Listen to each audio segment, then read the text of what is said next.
Bien, eh bien, je vous propose de débuter le grand tour de ce midi, qui est le dernier avant l'été. On reprendra la première semaine de septembre avec déjà un programme qui est en train de se finaliser.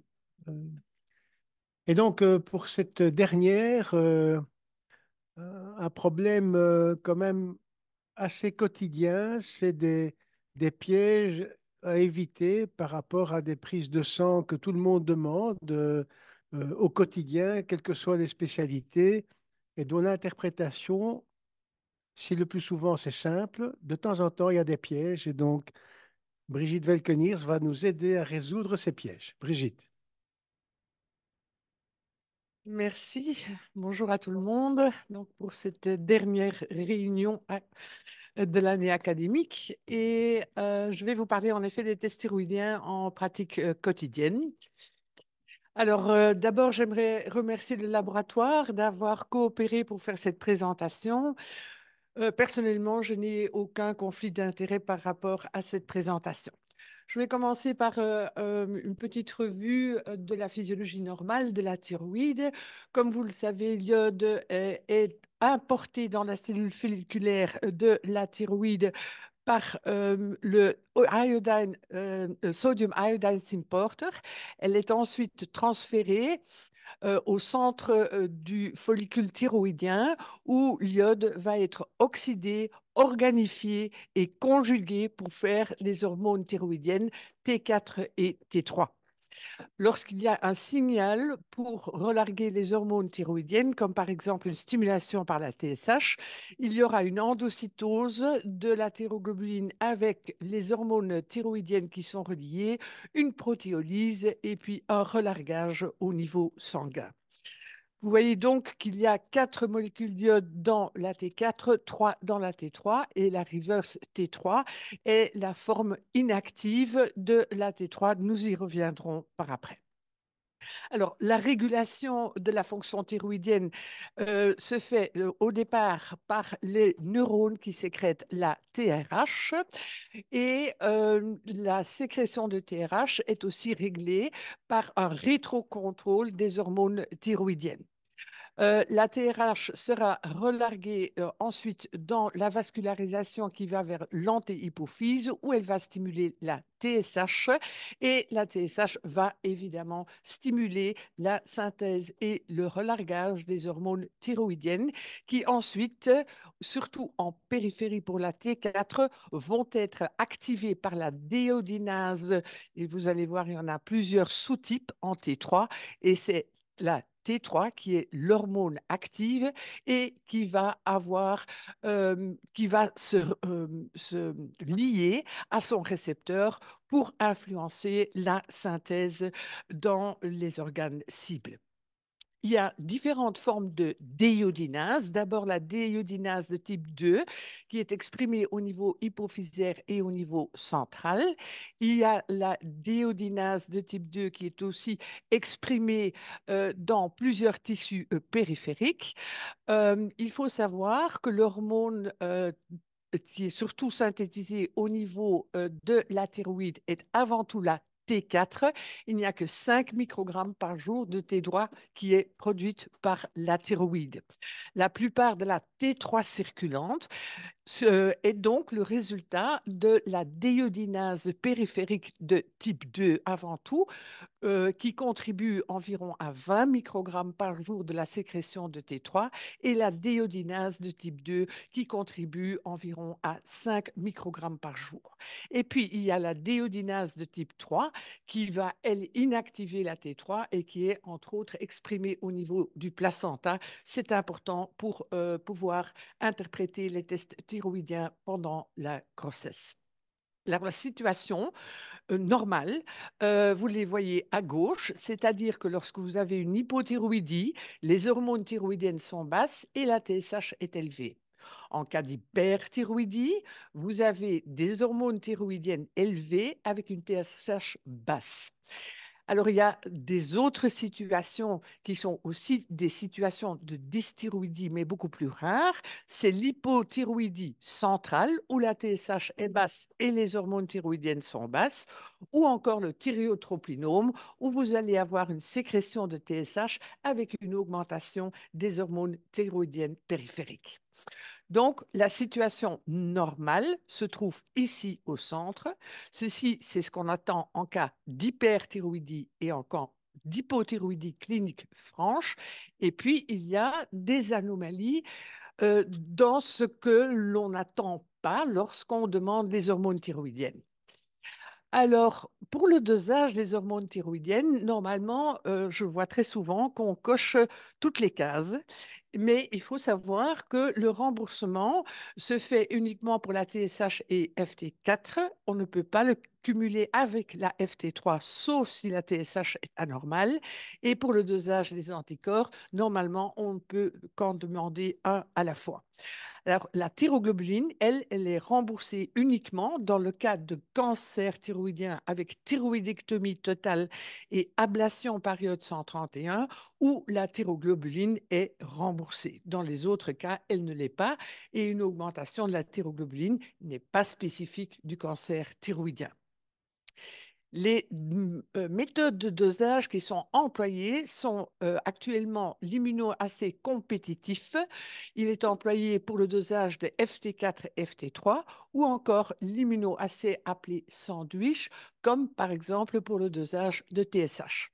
Dans le premier cas de figure, vous voyez que la FT4 libre au niveau du sérum sera captée par un anticorps, puis les sites libres vont capter la T4 biotinylée qui, elle, sera révélée par un complexe streptavidine sous microparticules.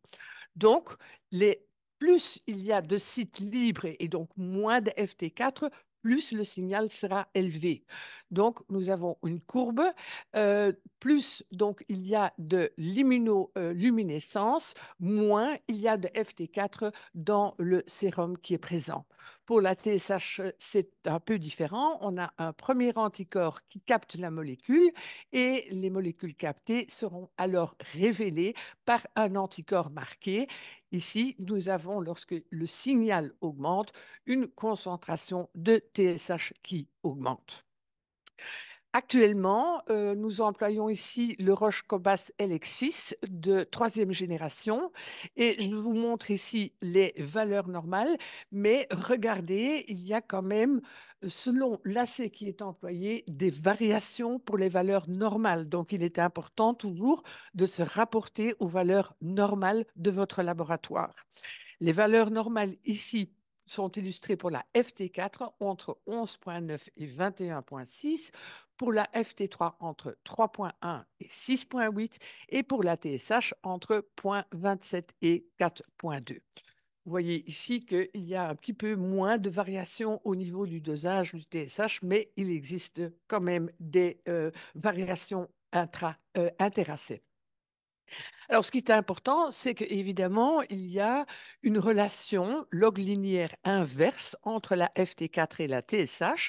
Et si votre TSH diminue environ de moitié, vous allez en même temps avoir une augmentation environ 100 fois de la TSH, ce qui fait de la TSH, je dirais, le paramètre le plus sensible pour détecter des anomalies de la fonction thyroïdienne. Et donc, les guidelines, c'est toujours de faire un dosage de TSH. On peut le cumuler avec une FT4, ce qui nous permet immédiatement de faire des diagnostics différentiels. Lorsque la TSH est diminuée et que la FT4 est augmentée, vous avez évidemment une hyperthyroïdie primaire. Lorsque la TSH est diminuée et la FT4 est diminuée, vous avez une hypothyroïdie secondaire. La même chose s'applique du côté de l'hypothyroïdie. La TSH est élevée et lorsque la FT4 est basse, vous avez une hypothyroïdie clinique primaire. Lorsque, au contraire, la FT4 est élevée, il faut penser à d'autres choses et on va y revenir. Alors, on va souvent doser les hormones thyroïdiennes parce que les gens viennent chez vous, ils sont un peu fatigués, ils prennent un peu de poids. Et je pense que la plupart des gens vous demandent, je pense que ma thyroïde ne marche pas très bien. La première patiente est une patiente, une femme de 41 ans. Elle fait un examen de routine. Elle a des symptômes vagues comme beaucoup de patients ou patientes. Fatigue, prise de poids.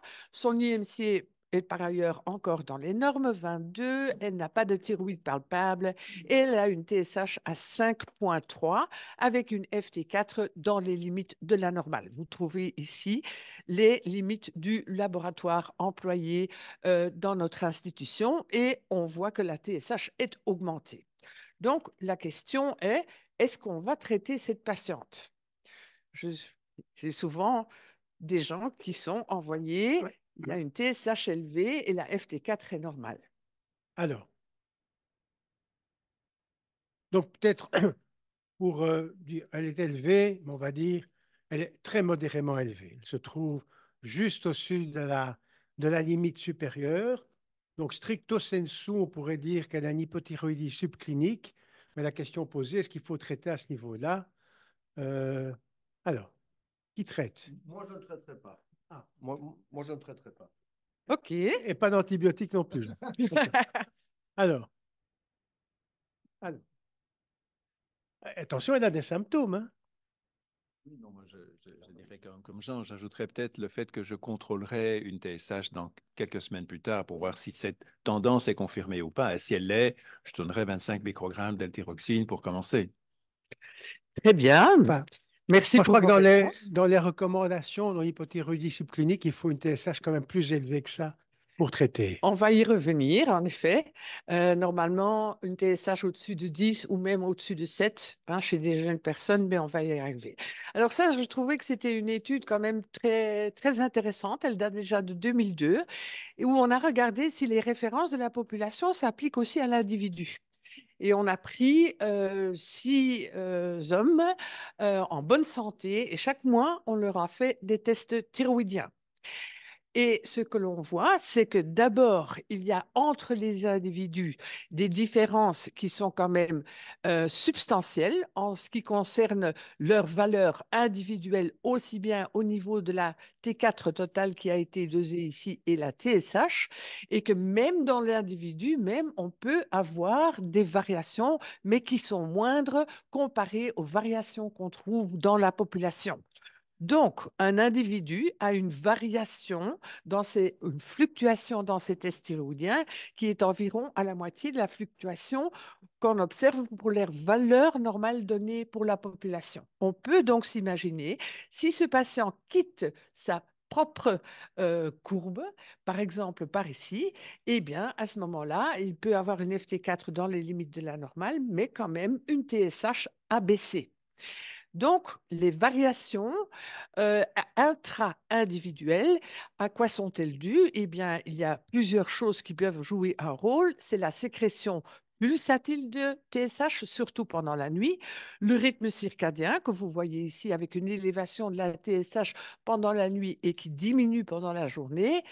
Alors, des variations selon les saisons. En hiver, en effet, la TSH est en moyenne un peu plus élevée que pendant les mois d'été. Et on voit aussi une augmentation progressive avec l'âge.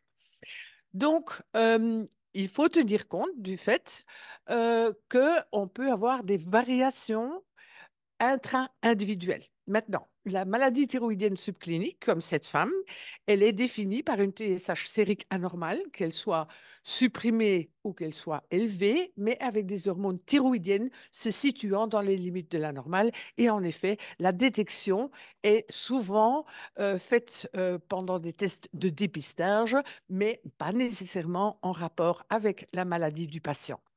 Alors, ce qu'il faut savoir, c'est que c'est une étude cross-sectionnelle où on voit que les sujets, donc en tout, il y a 25 800 sujets qui ont été étudiés, que les sujets qui ne prennent pas d'hormones thyroïdiennes, la prévalence de l'hypothyroïdie subclinique est très élevée. Elle est à 8,5%. Maintenant, tous ces gens qui ont une petite élévation de la TSH, c'est-à-dire entre 5 9,5 et 10, lorsqu'on refait de nouveau un dosage de la TSH après 3 mois, 62% ont une normalisation spontanée de leur TSH. Alors, savoir est-ce que quelqu'un qui a une hypothyroïdie subclinique va développer une hypothyroïdie ou non, la plupart des cas, on va voir une régression avec une normalisation des tests thyroïdiens et ceux qui évoluent, c'est environ 1 à 5% des cas par année. Alors, les facteurs éventuellement pouvant favoriser le traitement par la LT4, c'est des taux de TSH 2 fois la limite supérieure ou une TSH au-dessus de 10, une augmentation progressive de la TSH, la présence d'un goitre ou d'anticorps antithyroïdiens. Et chez les jeunes patients, éventuellement la présence de dyslipidémie ou de maladies cardiovasculaires, car il y a des études qui favorisent quand même le traitement de l'hypothyroïdie subclinique chez les sujets jeunes, c'est-à-dire en dessous de 65 ans. Alors, ce qu'on a remarqué, c'est que les hormones thyroïdiennes sont souvent prescrites pour des petites élévations de la TSH. On voit ici dans cette courbe que la plupart des prescriptions de TSH se font avec des élévations de la TSH entre 4 et 10 et non, selon les guidelines, avec une TSH au-dessus de 10. Et la moyenne de TSH à laquelle la L-thyroxine est entamée comme traitement a progressivement diminué avec les années pour se situer vers une moyenne d'environ 7 milliunités par litre. Alors, il y a des données concernant la prescription de L-thyroxine et on a vu qu'aux États-Unis, 7% de la population ont une prescription active de LT4, alors que 30% de ces patients présentaient au départ des valeurs tout à fait normales de la fonction thyroïdienne. Et on a aussi des données pour la Belgique qui montrent qu'il y a un doublement des prescriptions de la L-thyroxine, ce qui correspond, comme aux États-Unis, environ à 6% de la population belge. Et ça fait exploser, évidemment, les prix, même si la L-thyroxine n'est pas tellement chère. Mais on voit quand même un doublement des frais liés à la prescription de la L-thyroxine. Alors, on revient vers notre patiente et donc on a fait ce que notre collègue a dit, c'est-à-dire qu'on a tout simplement contrôlé la fonction thyroïdienne après 3 mois et on a regardé s'il y avait une présence d'anticorps antithyroïdiens et on voit une normalisation spontanée de la TSH avec des anti-TPO négatifs et ceci est probablement une illustration des variations intra-individuelles qu'on peut voir chez un patient. Donc, ne pas commencer trop vite la prescription d'L-thyroxine. Patiente numéro 2 est une femme de 80 ans qui consulte son médecin généraliste. Elle est aussi un peu fatiguée, elle a aussi pris un peu de poids et ses tests stéroïdiens montrent une FT4 12,9 picomoles par litre, limite inférieure, mais dans la normale, avec une TSH à 6,6 milliunités par litre. Alors, on la revoit 3 mois plus tard, on dit on va attendre. Il n'y a pas d'antécédents familiaux de maladies thyroïdiennes, elle n'a pas de médicaments qui peuvent interférer avec ces tests thyroïdiens. Elle prend de l'hydrochlorothiazide, du lisinopril et de la metformine. Son examen physique est normal. Vous répétez les tests thyroïdiens et ils reviennent de même. TSH élevé à 6,6. Allez-vous traiter cette patiente? Allez-vous lui donner de la L-thyroxine?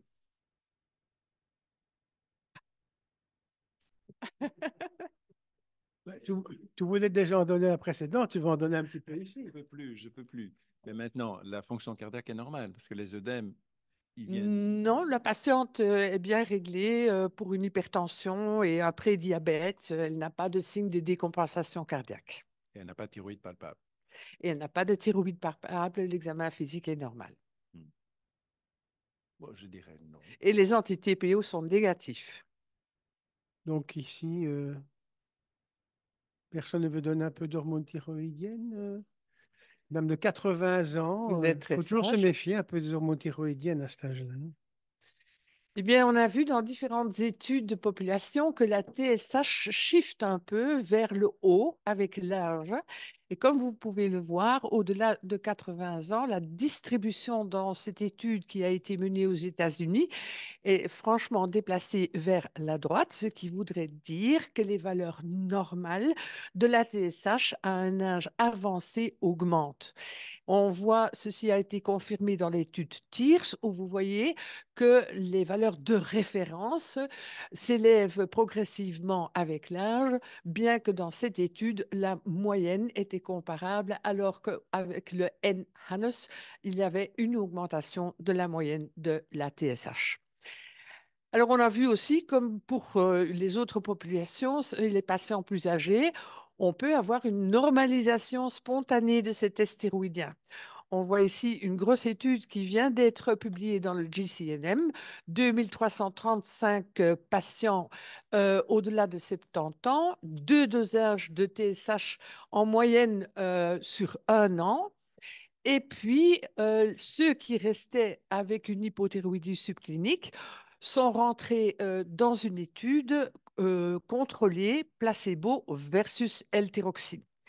Et on a vu que si l'élévation de la TSH était petite, entre 5 et 7, la probabilité de normalisation de cette TSH sur une période de 1 an était très élevée, aussi bien chez les hommes que chez les femmes.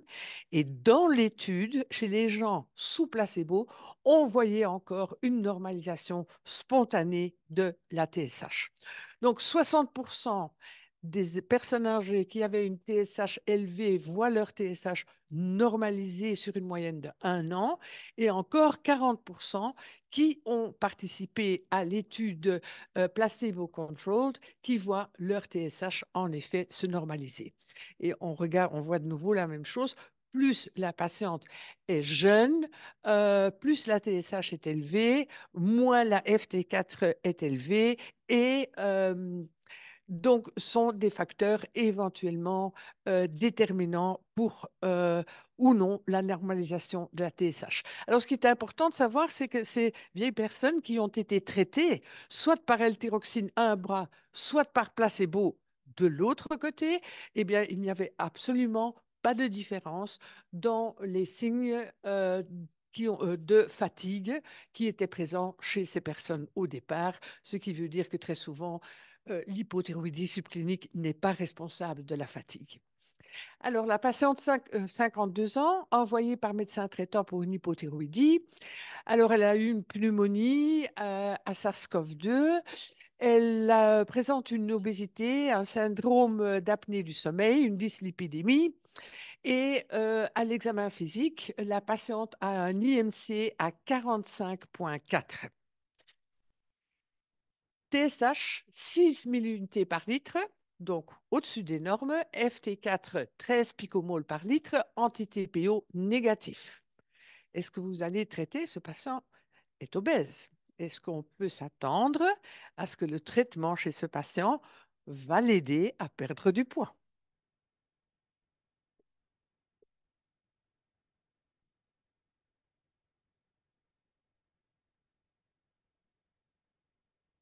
Alors, Jean, C'est des cas fréquents, hein? Je crois que... Si tu veux l'aider à perdre du poids rapidement, tu peux évidemment lui donner une méga dose de L-thyroxine avec des bêta-bloquants et un petit peu de... Ok, il y en a ok, qui, oui. il y en a qui On le font rend- ça, mais ce n'est pas recommandé. Oui. Donc Non. ici, abstention. OK. Alors, ce qu'il faut savoir, en cas d'obésité, la TSH ou les moyennes de TSH sont plus élevées que dans le groupe contrôle. Et il y a une interaction entre l'obésité et la sécrétion des hormones thyroïdiennes. On voit très souvent que les cytokines inflammatoires et la leptine vont augmenter la sécrétion de TRH et donc de TSH. D'un autre côté, la thyroïde ne suit pas parce qu'il y a une diminution de l'uptake de l'iodure et une diminution souvent de la synthèse de thyroglobuline, ce qui fait que la FT4 reste normale ou descend, alors que la FT3 va légèrement augmenter, sécrétée par la thyroïde. D'un autre côté, on sait que les cytokines inflammatoires augmentent la susceptibilité d'une thyroïdite auto-immune chez l'obésité. Alors, que disent les guidelines? Les guidelines des sociétés savantes reconnaît une prévalence accrue, en effet, des affections endocriniennes. Donc, on peut tester la fonction thyroïdienne chez ces patients et voir s'il y a une présence éventuellement d'anti-TPO, mais il souligne aussi que la perte de poids en cas d'obésité est considérée comme la clé pour rééquilibrer les anomalies hormonales observées chez les gens obèses. Et il y a très peu d'études contrôlées où on a traité ces patients avec une hypothyroïdie subclinique, mais il y en a quelques-unes et qui ne montrent pas vraiment d'effet au niveau de la perte de poids. Bien, donc il faut savoir que chez les personnes âgées et en cas d'obésité sévère, on a souvent des situations d'hypothyroïdie subclinique avec une FT4 normale et une TSH élevée. Attends, parce que ici, il y a un truc qui marche.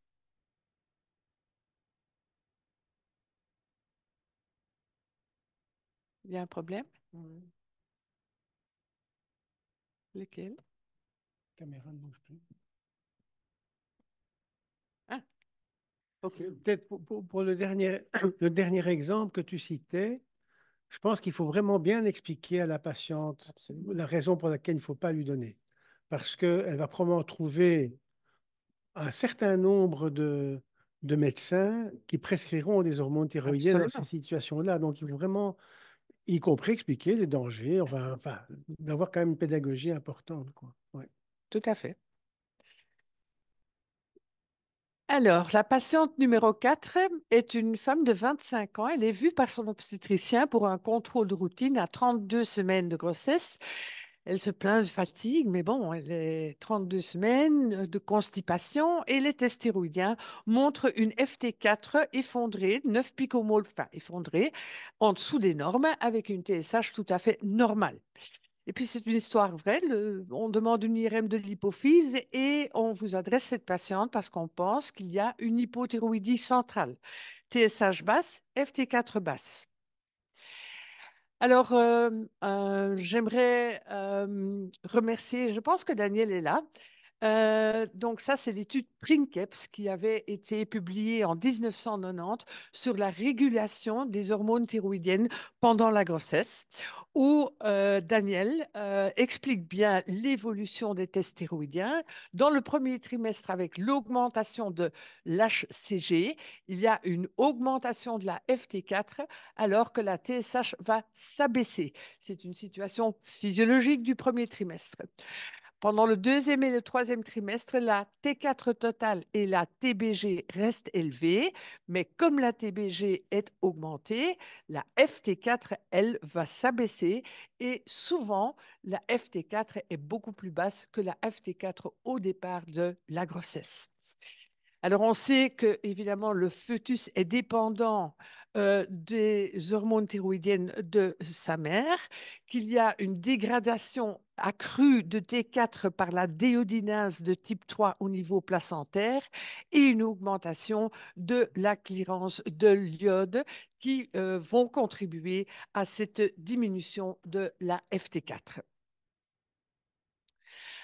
Alors, les valeurs normales qu'on emploie pour interpréter les hormones thyroïdiennes pendant la grossesse ont été adoptées pour les différents assais. Et si vous regardez bien, il faut bien regarder les valeurs normales de FT4 du premier, second et troisième trimestre pour pouvoir interpréter les hormones thyroïdiennes. Donc, ne pas oublier qu'en cas de grossesse, c'est encore une situation qui n'est pas considérée comme étant pathologique, mais physiologique. La FT4 peut diminuer, surtout pendant le deuxième et le troisième trimestre. Alors, c'est une controverse, on n'est pas encore sorti de l'auberge. Il y a plusieurs études randomisées où ces patientes enceintes avec des F-thyroxines basses, donc des FT4 basses, ou encore une TSH légèrement augmentée, ont été traitées soit par placebo, soit par lévothyroxine. Il n'y a pas d'effet sur le devenir de la grossesse et il n'y a pas d'effet sur le développement du fœtus que si on traite ces patients par placebo ou par thyroxine, mais on peut évidemment en rediscuter. La patiente numéro 5 est une femme de 44 ans. Elle subit une thyroïdectomie quasi totale pour un goitre multinodulaire bélin et elle prend de la LT4 à raison de 150 microgrammes par jour. Elle se sent bien par ailleurs et la fonction de la thyroïde montre une TSH tout à fait normale, mais avec une FT4 au-dessus des normes, 26 picomoles par litre. Alors la question est-ce qu'il faut diminuer la thyroxine chez cette patiente? Si la FT4 est élevée, comment est-ce que la TSH peut se révéler être normale? Est-ce que vous allez diminuer son L-thyroxine? Alors, je sais pas, moi je dirais que, comme tu l'as dit au départ, c'est le FT3 qui est l'élément important pour la régulation. Et donc, si la TSH, qui est finalement l'indice global de ce qui se passe au niveau des récepteurs, à partir du moment où on considérait que les récepteurs en haut sont les mêmes récepteurs qu'en périphérie, ce qui n'est peut-être pas tout à fait vrai non plus. Donc, moi, je ne changerais pas, moi. Moi, je laisserais pareil.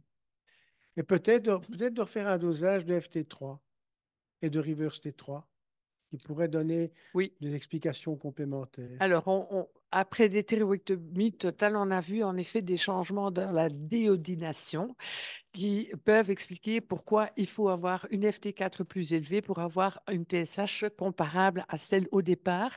Et c'est une très vieille étude où on montre, par exemple, que si vous voulez avoir des TSH dans les limites de la normale, vous allez avoir besoin d'un FT4 beaucoup plus élevé comparativement au FT4 qui était nécessaire pour réguler la TSH avant la thyroïdectomie totale. Donc, on a très souvent des patients qui ont des thyroïdectomies totales avec des FT4 plus élevés. Le plus important, c'est de mesurer la TSH. Donc, vous avez une situation où la FT4 peut être élevée avec des TSH tout à fait dans les limites de la normale, comme les patients après thyroïdectomie totale et traités par T4. Patiente numéro 6, on vous appelle pour examiner un homme de 75 ans et on a récemment fait un infarctus afin de détecter une dysfonction de la thyroïde. Alors, d'habitude, dans des situations aiguës, on essaye de ne pas faire d'hormones thyroïdiennes parce qu'elles sont souvent perturbées, mais ce patient présentait une fibrillation auriculaire à l'admission. Il était traité par héparine, propanolol, simvastatine et hydrochlorothiazide. Sa thyroïde est normale à l'examen et cet test thyroïdien montre une FT4 qui est très élevée à 31 picomoles par litre et une TSH normale. Que se passe-t-il?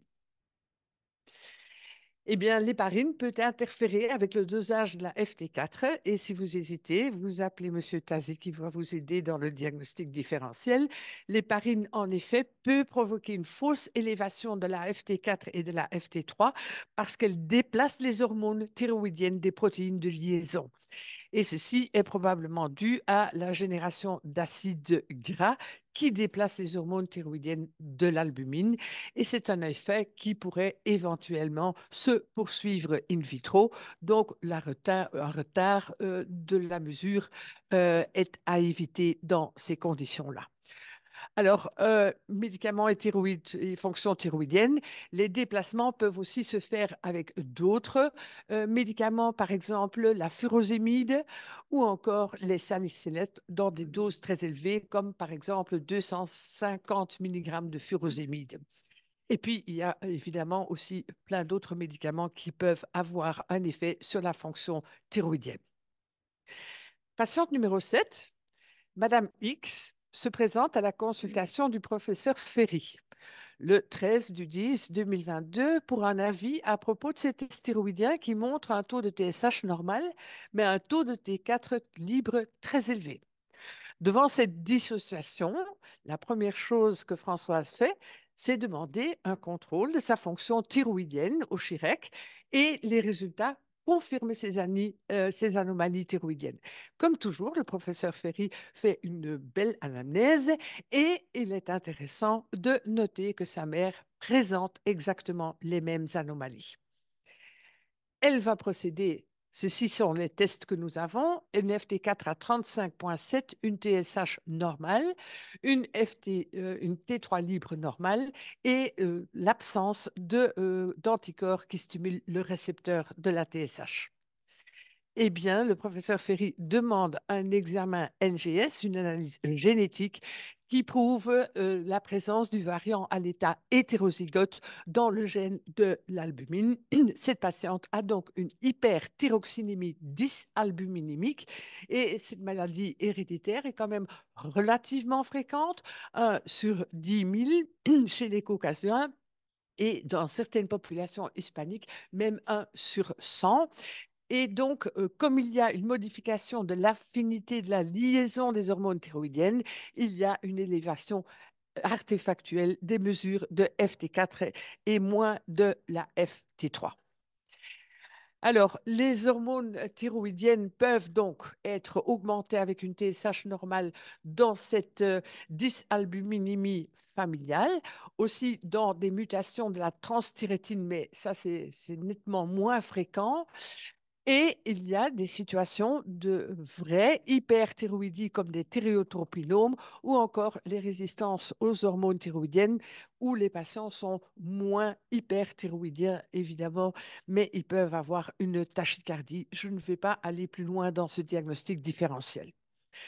Alors, patiente de 80 ans, et on demande un avis endocrinologie pour une hypothyroïdie. La patiente ici est admise pour une dyspnée, elle a une décompensation cardiaque avec une fibrillation auriculaire et elle est traitée par cordarone 200 mg. C'est un avis qui m'a été demandé il y a de cela 3 semaines pour une patiente qui était hospitalisée en gériatrie. Sa TSH est à 6,8 millunités par litre et sa FT4 est augmentée à 23,8. Donc, une situation pas normale, puisque la TSH est élevée, on s'attend à une FT4 qui est plus basse, or elle est élevée aussi. La FT3, elle est normale. Est-ce que cette patiente a une hyperthyroïdie? Ou est-ce qu'on peut attribuer ces anomalies des tests thyroïdiens à autre chose? Ça, c'est plus simple, ça. Alors, la cordarone, ouais. Donc, typiquement, des tests sous cordarone. Donc, je pense, on va peut-être revenir là-dessus. Je crois que c'est important aussi de constater que dans ces situations-là, la T3 est plutôt basse et qu'il faut se méfier quand la T3 commence à augmenter chez les patients sous cordarone, indépendamment du reste. Oui. Bien, jusqu'à maintenant, c'est du 100%, Élie. Alors, les effets de l'amiodarone chez les euthyroïdiens, au départ, on voit une diminution de la T3 parce qu'il y a une inhibition de la déiodinase périphérique et donc la T3 va descendre, la reverse T3 va augmenter. Et progressivement, bien qu'au départ, la FT4 peut être basse, mais en déant la première ou deuxième semaine, elle va progressivement augmenter, alors que la TSH, par le biais aussi de l'effet de la déodinase de type 2 qui est exprimée au niveau hypophysaire, s'élève très souvent au départ. Les effets chroniques après 3 mois sont différents. La FT4 reste souvent élevée avec une FT3 basse, alors que la TSH va se normaliser. Et comme tu as dit, en effet, il est très important chez les gens où la TSH s'abaisse sous cordarone de les suivre de très près. Et ce n'est que lorsque la FT3 en même temps que la FT4 s'élève, qu'on parle d'une hyperthyroïdie et qu'il faut à ce moment-là voir quel type d'hyperthyroïdie. Il y a 2 types, le type 1 et le type 2. Le premier se développe sur une thyroïde déjà anormale au départ. La deuxième est une réaction inflammatoire par l'amiodarone au niveau de la thyroïde. D'autres cas de FT4 élevé avec une TSH normale, c'est les maladies non thyroïdiennes ou encore des états psychiatriques aigus, où on peut avoir une augmentation de la FT4 avec une TSH tout à fait normale. En effet, les gens qui sont hospitalisés pour de graves maladies et surtout en soins intensifs, au départ, ont une diminution de l'activité de la déiodination avec une diminution de la FT4, mais de l'autre côté, cet effet va faire élever la TSH et la T4 dans la situation de maladie aiguë. Lorsque au contraire, la maladie est chronique. À ce moment-là, on va avoir une diminution de la TRH, une diminution de la TSH, de la T4 et de la T3. Donc, ces anomalies sont surtout dues au fait qu'on voit progressivement diminuer les pulses de sécrétion de la TSH et on voit que dans la phase chronique, la sécrétion de TSH est nettement diminuée comparée au sujet sain. Patient numéro... Oui,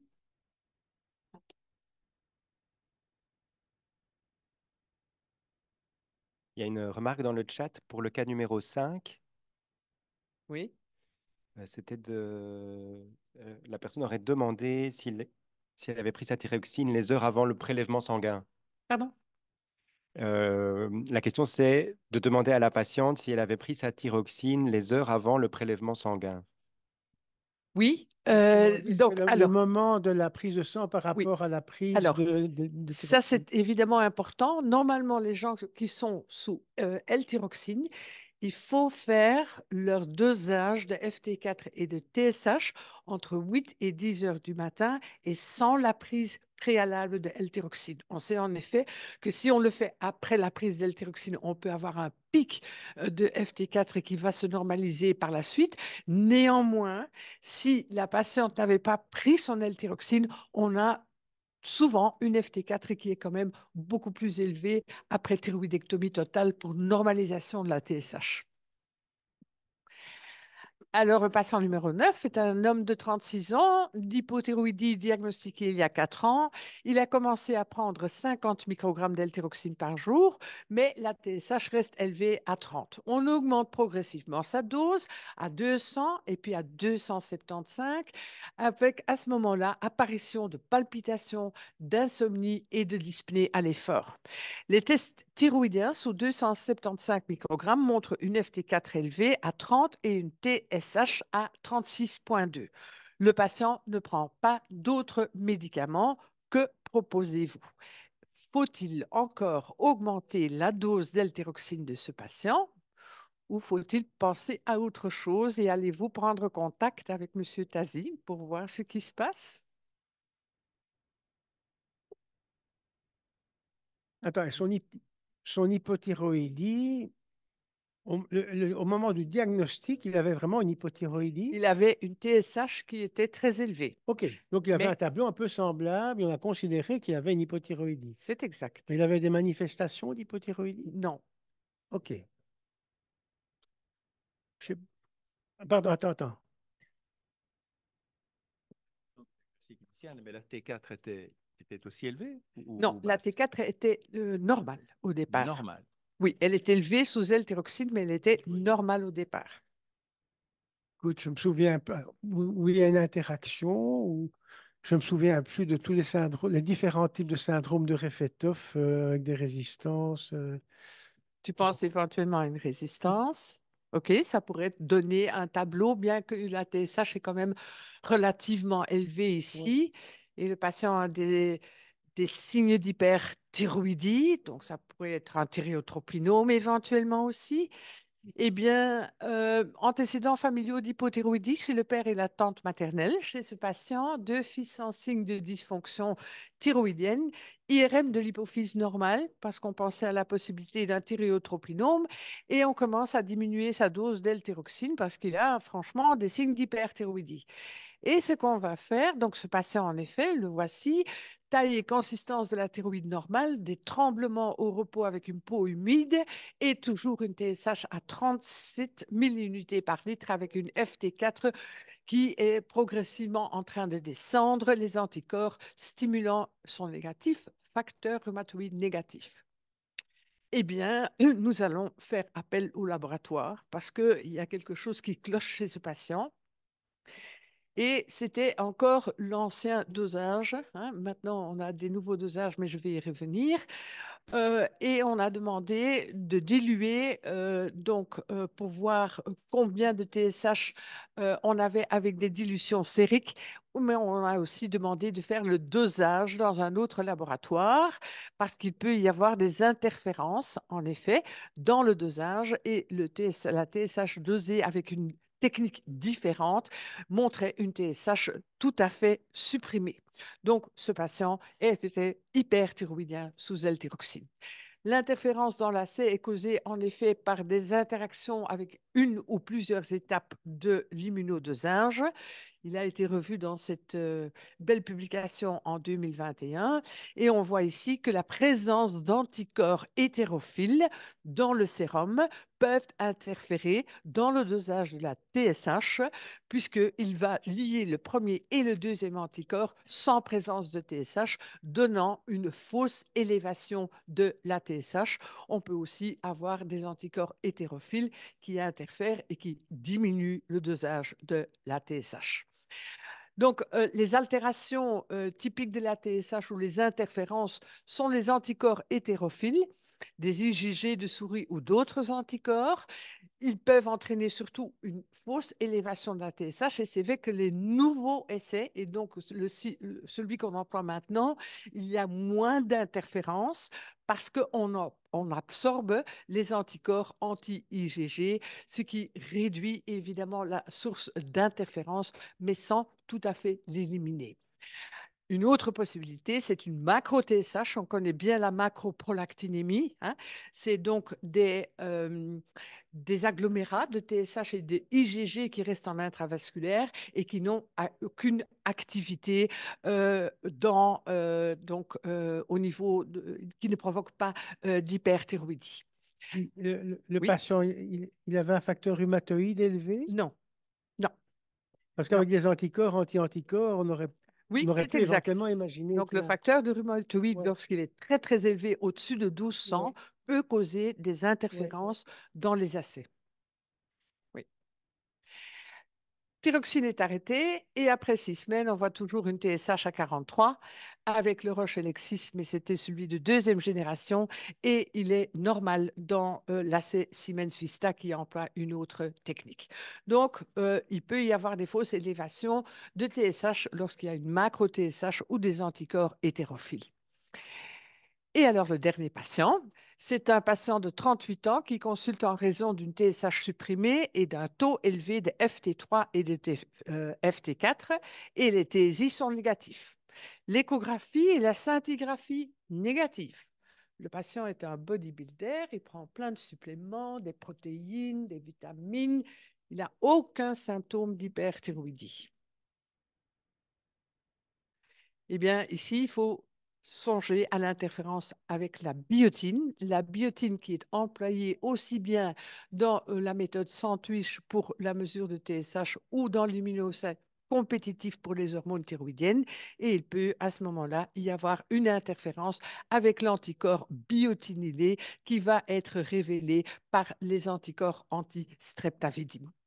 Mais ici aussi, les mécanismes donc d'interférences sont liées à un excès de biotine qui rentre en compétition avec les anticorps ou les antigènes biotinylés, hein, et ce qui réduit évidemment la capture des anticorps ou des antigènes biotinylés. Alors, l'interférence de la biotine a été diminuée dans les nouveaux essais et on voit que le test n'est influencé par la biotine que lorsqu'elle s'élève au-dessus de 409, contrairement à l'Elexis qui était employé de deuxième génération. Mais les vitamines que ce patient prenait contenaient 300 mg de biotine, des doses qu'on donne aussi aux gens traités pour la multiple sclérose. Les besoins quotidiens sont de 30 microgrammes et on sait que ceci peut entraîner des concentrations plasmatiques qui sont parfois supérieures à 405 et peuvent quand même encore interférer dans l'AC. Si vous avez un patient qui prend de grosses doses de biotine, eh bien, je pense qu'il faut arrêter cela 2 semaines et puis refaire les tests lorsque vous pensez qu'il n'y a pas d'hyperthyroïdie et que c'est des interférences dans l'AC. Donc, pensez-y, lorsque vous avez des tests un peu bizarres, il faut penser éventuellement aussi à des vraies situations comme les thyréotropinomes ou encore la résistance aux hormones thyroïdiennes lorsque d'autres interférences ont été euh, euh, euh, écartées. Donc, en conclusion, les tests de la fonction thyroïdienne bizarre sont plutôt rares. Il est très important de faire correspondre la présentation clinique avec d'éventuelles anomalies des tests de la fonction thyroïdienne. Il faut penser aux médicaments et aux interférences dans l'analyse. Ne pas hésiter de prendre contact avec le laboratoire. Ils sont toujours là pour vous aider si vous pensez qu'il y a quelque chose d'anormal. Et voilà, je suis arrivée à la fin de ma présentation. Merci. Merci Brigitte. Alors, questions, commentaires?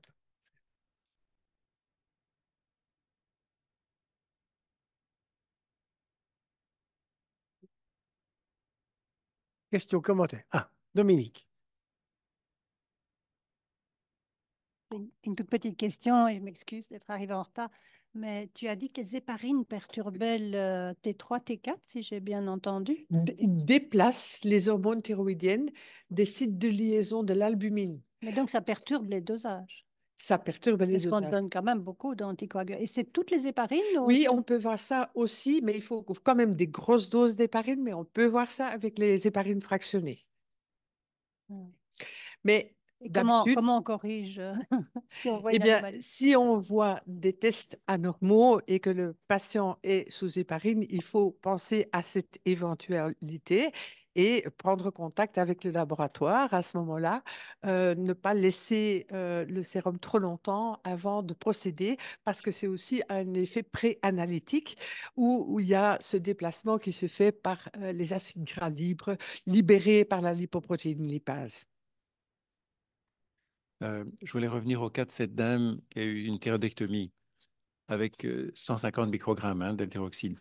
Bon, elle était bien, mais la TSH était quand même assez basse. Elle n'avait peut-être pas besoin d'autant d'hormones. Donc, est-ce que n'aurait pas quand même été utile ou judicieux de diminuer un petit peu juste pour remonter un peu cette TSH? Mais elle n'est peut-être pas surtraitée, finalement, cette dame? Alors, sa TSH est tout à fait normale. Et les gens d'habitude sous L-thyroxine, on essaie d'avoir des TSH entre 0,5 et 2 milliunités par litre. Et elle était à 0,57, donc elle n'a pas vraiment de TSH supprimée. Et c'est surtout la TSH supprimée qu'il faut éviter à long terme parce qu'elle peut prédisposer à la fibrillation auriculaire avec un Odds ratio à 3 ou encore à l'ostéoporose et surtout chez la femme post-ménopausée. Mais ici, on n'a pas adapté le traitement, elle n'avait pas de symptômes, elle était bien. Juste peut-être une petite remarque par rapport à l'insuffisance thyroïdienne centrale, donc d'origine hypophysaire, où la TSH peut être normale. On pourrait trouver une TSH à 1,5, voire même 2, alors qu'on est face à une hypothyroïdie même profonde Oui, et symptomatique. exact. Et donc, ça, alors, c'est clair que le test de dépistage unanime, c'est uniquement la TSH, parce que la prévalence de l'hyper et d'hypothyroïdie d'origine thyroïdienne est largement supérieure à la prévalence des problèmes hypophysaires. Mais néanmoins, devant quelqu'un qui est fort symptomatique pour une hypothyroïdie Central. manifeste, pas simplement un peu de frilosité, etc., il faut penser à tester dans ce cas-là T3 et T4 en plus, quoi. Exactement, mais je crois que on peut faire TSH et FT4. Il y a un Oui. remboursement Oui. pour les deux en même temps. Je pense que vous pouvez confirmer. Donc là, il n'y a pas de souci. Et c'est vrai que dans l'hypothyroïdie centrale, il y a probablement des changements de glycosylation de la TSH qui la rend moins active aussi. Exact, oui. Oui. Ah, c'est Azine. Commentaire? En fait, c'est juste des petites remarques pratiques tant qu'on est tous ensemble. Donc, au niveau des dosages de TSH et de T4, donc même si vous ne rajoutez pas la T3 libre, nous on la rajoute automatiquement via notre système informatique, s'il fonctionne encore. On est en fin de vie, donc il faut vérifier. Au niveau des remboursements pour la thyroglobuline, nous les faisons toujours rembourser par l'INAMI parce que nous ne savons pas comment indiquer la cause et donc d'office, ça passe. Donc ça, c'était la première des choses. La deuxième des choses, c'est au niveau des valeurs de référence. Donc nous indiquons des valeurs de référence par âge et par sexe. Donc par exemple, dans le cas clinique de la femme enceinte, nos valeurs de référence auraient indiqué qu'il n'y avait aucun problème au niveau de la thyroïde. Par contre, on a des différences au niveau des articles. Par exemple, donc ici, on voit dans l'article qui a été présenté qu'il y a une augmentation des valeurs de référence chez les personnes âgées. Nous, dans nos guidelines à nous, que nous avons de la part de la société avec laquelle on travaille, il y a une diminution de ces valeurs de référence. Donc, il faut faire vraiment attention et vraiment la remarque qui a été faite, c'est suivre le patient toujours avec le même kit réactif. Donc, ça, c'est vraiment important parce que sinon, un suivi de patient qui va dans un labo A vers un labo B, pour vous, ça risque d'être un petit peu compliqué. Et le troisième point qui est quand même assez important pour nous, c'est effectivement les interférences dont on a parlé. Donc, pour être précis, les interférences dont on a parlé dans cet exposé concernent uniquement nos kits réactifs. Vous n'allez pas les trouver chez d'autres fournisseurs ou vous allez trouver d'autres interférences chez d'autres fournisseurs. Donc, ils sont spécifiques à notre kit. Donc, nous utilisons de la biotine. Donc, c'est problématique aujourd'hui parce qu'il y a une supplémentation de biotine qui est devenue fréquente dans l'utilisation de tous les jours, de par les médecins, les vitamines, etc.